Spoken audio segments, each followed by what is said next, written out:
여러분 안녕하십니까? 오늘은 3월 25일 월요일 드디어 바울 생애를 시작합니다. 바울 생애와 연대기라는 제목으로 말씀드리겠습니다.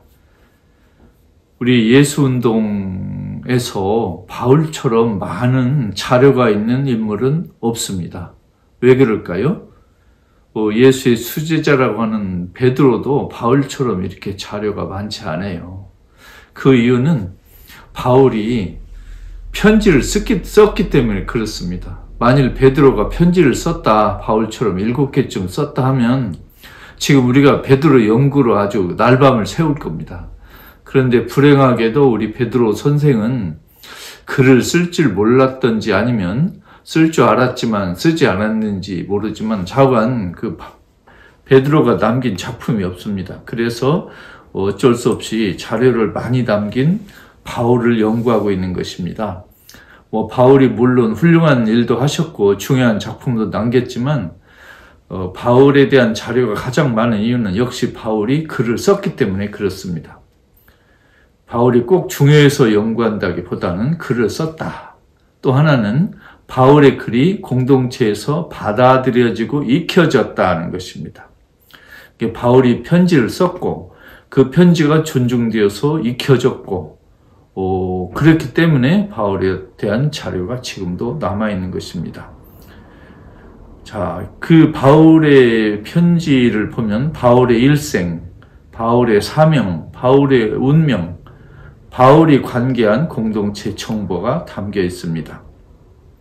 자, 바울은 랍비일까요? 즉 바울이 유다교 성직자 교육을 받았을까요? 그런 의견도 있지만 바울에 대한 자료를 보면 바울이 랍비라고 보기는 아주 어렵다고 생각합니다. 왜냐하면 정말 바울이 랍비 교육을 받았으면 랍비 생활을 했겠죠. 랍비 생활을 하다가 예수운동에 들어오거나 했겠는데 그런 기록은 없고 바울 본인도 자신이 랍비라고 말할 일은 없습니다. 그리고 바울은 유다인입니다. 유다인 아닌데 유다교에 들어왔거나 유다인 아닌데 예수를 믿는 예수운동에 들어왔거나 분이 아니고 바울은 유다인 출신입니다. 바울의 편지나 그 사도행전에 보면 바울이 어릴 때 예루살렘으로 이사 와가지고 그러니까 태어난 건 현재 오늘날 그 튀르키예 중남부 쪽 같은데 그쪽에서 태어나서 살다가 어린 시절에 부모를 따라서 예루살렘에 와서 성장하고 그 당시 유명한 랍비 가말리엘에게 공부했다는 그런 귀절이 있는데 믿기는 어렵습니다. 그 이유는 바울의 히브리어 실력으로 보면 그 랍비 교육을 받았다고 보기 어렵고 바울이 정말로 랍비 교육을 받고 히브리어로 우리 구약성서를 읽었다면 바울의 그 편지에 히브리어로 많이 인용이 되어야 되는데 그런 것이 없습니다. 바울은 이름이 2개입니다. 사울이라는 이름이 있고 바울이라는 이름이 있는데 사울은 바울이 유다인 출신이기 때문에 집에서 사울이라 부른 것 같고 바울은 라틴어 이름인데 바깥 세상에 즉 바울이 예수를 전할 때 사람들이 바울을 불렀던 이름 같습니다. 그러니까 바울은 이스라엘 내부의 국내파 유다인이 아니고 해외파 유다인. 오늘 우리 한국으로 말하면 예를 들면 미국 LA에서 교포 자녀로 태어난 한국인 이 정도로 비유할까요? 자관 바울은 해외파 유다인입니다. 바울은 언제 태어났을까요? 기록이 없습니다. 공통년 이전 4년경에 예수가 태어났다고 보이니까 왜냐하면 예수가 헤로데 왕이 죽기 전에 태어났다는 그 기록을 보아서 그렇습니다. 예수는 서기 0년 1년이 아니고 공통년 이전 자꾸 개신교에서 주후 주전 하는데 그것은 이제 예수를 받아들이지 않거나 아직 예수를 모르는 사람에게 좀 이렇게 상당히 좀 언짢은 불쾌한 호칭인 것을 우리는 조금은 기억을 해야 되겠습니다. 그래서 혹시 우리끼리 주전하는지 몰라도 이렇게 다른 분이 있을 때는 공통년 이렇게 쓰는 게 그분들을 배려하는 게 아닌가 생각합니다. 공통년 이전 4년에 예수가 출생했다고 보이는데 예수보다 약 10년 후배, 그러니까 공통년 이후 처음 1년에서 10년 사이 출생이 아닌가 추측합니다. 그러면 이제 예수가 30년에 죽고 부활했다라고 많은 학자들이 여기는데 28년에 죽고 부활했다 이런 학자들도 있습니다. 그런데 대부분 의견은 지금 그 30년으로 생각합니다. 바울은 32년에 다마섹에서 그 아주 놀라운 체험을 한 것 같고 그 이후로 아라비아의 체류에서 다마섹으로 교환합니다. 이 아라비아는 오늘날 사우디아라비아 이런 게 아니고 그 시리아 가까운 어느 사막 지방을 가리키는 것 같습니다.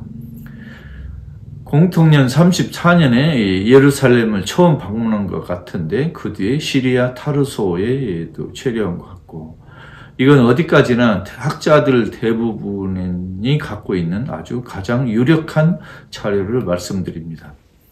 48년에 예루살렘에서 예루살렘 공동체와 안티옥 공동체 대표자들이 유다인 아닌 사람들이 예수를 믿을 때 할례를 받아야 되는가 그 문제를 토의하기 위해서 이렇게 두 공동체가 회의를 한 것 같습니다. 그런데 그것을 한쪽에서는 예루살렘 공의회다, 회의다 여러 명칭을 붙이는데 공의회라는 말은 적절하지 않고 왜냐하면 그 당시 온 세상에 그 교회가 퍼져 있지도 않았고 모든 곳에 퍼진 그 공동체 대표자들이 다 모인 것도 아니고 겨우 예루살렘과 안디옥 두 공동체의 대표자들이 모여서 회의한 것이기 때문에 그냥 좀 소박하게 예루살렘 회의 이렇게 말하는 게 공정하다고 생각합니다. 그 뒤에 49년에서 51년에 바울은 갈라디아, 마케도니아, 아테네, 고린토를 방문한 것 같습니다. 그 당시는 아테네보다 고린토가 훨씬 그 규모가 컸고 고린토가 그 로마 식민지 그 지역의 수도인데 아테네는 아직 수도는 아닙니다. 51년에서 54년에 에페소라는 그 오늘날 그 튀르키예 쪽 그 서쪽 도시에 머무른 것 같고 여기 에페소는 나중에 여러분 아시고 또 지금도 아시겠지만 바울 학파, 요한복음 학파가 같이 있었던 도시가 아니냐 이렇게 생각이 됩니다. 54년에서 55년에 마케도니아를 거쳐서 고린토에 체류한 것 같습니다. 56년에서 57년에 고린토에서 그동안 여기저기서 모은 헌금을 가지고 예루살렘 공동체에 가난한 형제 자매들을 위로하기 위해서 예루살렘을 방문한 것 같습니다. 그리고 예루살렘에서 헌금은 전달되지 못한 것 같고 즉 예루살렘 공동체가 바울이 가져온 헌금을 받지 않은 것 같습니다.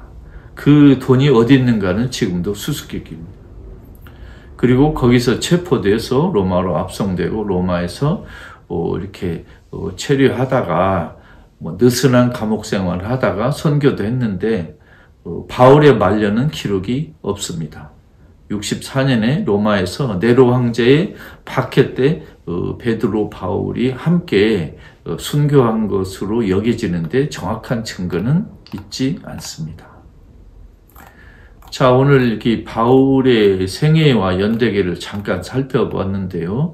왜 그렇게 바울의 생애가 연대기, 어느 연도에 어디서 뭐 했고 어떤 편지를 썼는가가 중요하냐면 바울을 이해하는데 아주 필수이기 때문입니다. 즉 바울 편지로만 바울을 이해하기는 어렵고 바울의 생애에서 누구를 만났고 어디서 어떤 회의가 있었고 어느 공동체를 바울이 세웠는데 어떤 문제가 있었고 바울이 그 공동체 사람들하고 어떤 갈등이 있었는가 또 바울이 세운 공동체에 바울 말고 다른 선교사들이 들어와 가지고 바울과 다른 얘기를 했는가 이런 걸 하나하나 알아보고 따져보는 것이 중요한 것 같습니다. 그래서 바울을 이해하려면 바울의 사상뿐만이 아니고 바울 공동체에서 겪은 갈등, 문제 이런 것들을 정확히 알아야만 바울을 이해할 수 있습니다. 바울을 이해하고 알아보는 가장 나쁜 방법은 바울의 사상을 가지고 바울을 곧바로 이해하려는 것입니다. 바울의 배경, 맥락, 문제를 먼저 보고 그 다음에 바울의 가르침을 봐야 비로소 그 가르침이 얼마나 정확했는지, 어떤 효용 가치가 있었는지, 그리고 그 가르침 위에 받아들여지고 또 거절당했는지 이런 걸 알 수가 있습니다. 자, 제가 매주 토요일마다 궁금하면 물어보세요 시간을 했는데, 토요일 날 3개 정도 이렇게 하니까, 가르침이, 월목 강의가 중단된다는 그런 또 의견이 있어서 제가 생각을 조금 바꿨습니다. 월목 토에 계속 강의를 하고, 그 대신에 월목 토 각 시간에 마지막에 한 문제 하나 정도를 간단히 이야기하는 그런 식으로 좀 바꾸겠습니다. 그러니까 그동안에는 월목 2번 강의하고 토요일은 궁금하면 물어보세요 질의응답을 했는데, 이제 바꿔서 월목 토에 각각 10여 분 정도 강의를 하고, 강의 끝 무렵에 각 문제 하나씩 정도 잠깐 언급하는 걸로 마치도록 하겠습니다. 여러분 괜찮으시죠? 왜냐하면 질문을 계속 했는데 응답을 한 게 너무 늦어지면 좀 안타깝기도 하고 궁금하기도 하니까 좀 빨리 응답하는 면에서 이렇게 바꿨습니다. 자, 질문이 많이 쏟아지는데 좀 답답하시지만 조금씩 차례를 끈기 있게 기다려야 될 줄로 압니다. 오늘 질문입니다. 세례의 기원은 무엇인가? 예수 이전부터 사람들이 요한에게 세례를 받았다면 예수운동 이전에 세례가 있었던 것 같고, 예수 이전의 세례는 어떤 의미이며 그 세례의식의 의미는 무엇인가? 우리 예수운동, 그 다음에 우리 교회 성당의 세례 이렇게 한 의식은 유다교에도 이미 몸을 물에다 씻는, 죄송합니다. 그렇죠. 물로 몸을 씻는 그런 의식은 유다교에도 여러 가지 방식으로 있었습니다. 그건 겸손의 의미, 또 죄를 고백하는 의미, 삶을 좀 정돈하는 의미, 여러 가지가 있었는데, 예수 운동에서 세례는 세례자 요한의 세례를 먼저 본다는 것입니다. 세례자 요한의 회개는 윤리적으로, 신학적으로 마음을, 생활을 돌려라 하는 그게 있었고, 세례자 요한에게 직접 찾아가서 자기 죄를 고백하고 생활을 돌이키는 그런 다짐을 했던 것입니다. 세례자 요한의 세례는 이제 죄 사함과 연관이 예수처럼, 예수의 세례처럼 깊지는 않았던 것 같고, 예수 운동에서는 예수 운동의 세례를 새로 도입해서 유다교와는 다른, 또 세례자 요한과는 다른 그런 의미를 갖게 되겠습니다. 즉 예수 운동의 세례는 예수 운동 공동체에 들어온다는 의미가 하나가 있고, 또 죄 사함을 뜻하는 2가지 의미가 있고, 평생 한 번만 받을 수 있는 걸로 지금 역사에서 정착됐습니다. 여러분, 제 설명이 잘 됐는지 모르겠습니다. 여러분, 이제 예수부터 바울까지 천천히 오는데, 이제 드디어 바울을 연구하기 시작했습니다. 바울은 1세기 예수운동 공동체에서 가장 위대한 신학자라고 보기는 어렵습니다. 그냥 여러 신학자 중에 한 분인데 왜 우리에게 특별한 의미가 있는가를 잘 이렇게 연구하고 이렇게 이해하면 좋겠습니다. 바울을 이해하면 예수도 잘 이해할 수 있고, 또 베드로, 또 네 복음서 저자들을 좀 이해하는 데 도움이 많이 됩니다. 여러분 경청해 주셔서 감사합니다.